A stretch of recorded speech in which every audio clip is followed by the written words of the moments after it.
जय साईनाथ। इस वीडियो से आपको परम शांति प्राप्त होगी, आपका मन प्रशांत हो जाएगा, आपकी चिंता समाप्त हो जाएगी अगर आपने इस नियम को अपने जीवन में लागू कर लिया तो।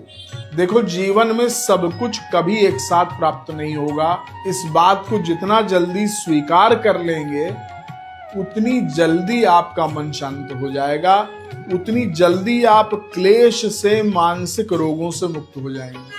अर्थात रिश्ते होंगे तो धन नहीं होगा, याद रखना।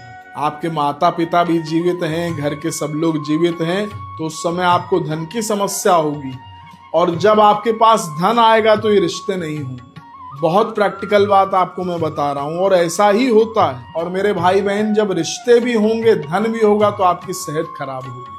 अर्थात ये जीवन का नियम है, ये प्रकृति का नियम है कि आपको सब कुछ एक साथ कभी प्राप्त नहीं होगा। इसलिए ये स्वीकार्य भाव जिस दिन से आप अपने जीवन में ले आए, स्वीकार कर लीजिए कि सब कुछ कभी ठीक नहीं होगा, वहीं से मन प्रशांत होना प्रारंभ हो जाएगा, वहीं से आपके दुख का अंत हो जाएगा। आप जो मन में चिंता करते हैं वो समाप्त हो जाएगी, क्योंकि वस्तुतः आपके दुख का कारण ही यही है कि जो आप चाह रहे हो वो नहीं हो रहा है। अपने मन को टटोलिए, यही तो कारण है। हम तो सत्संग में प्रायः ये बात बोलते ही हैं, आप जैसा चाह रहे हैं वैसा नहीं हो रहा, इसलिए आप दुखी हैं। Everything is not going as per your expectation and this is the only reason you are depressed. ईमानदारी से पूछिएगा अपने आप से, आप जो चाहते हैं वैसा नहीं हो रहा है, तो इस स्वीकार भाव ले आइए कि वैसा कभी नहीं होगा। कुछ होगा तो कुछ कमी होगी, और जब सब कुछ होगा तो कुछ कमी होगी। सब कुछ एक साथ कभी नहीं होगा, ये प्रकृति का नियम है।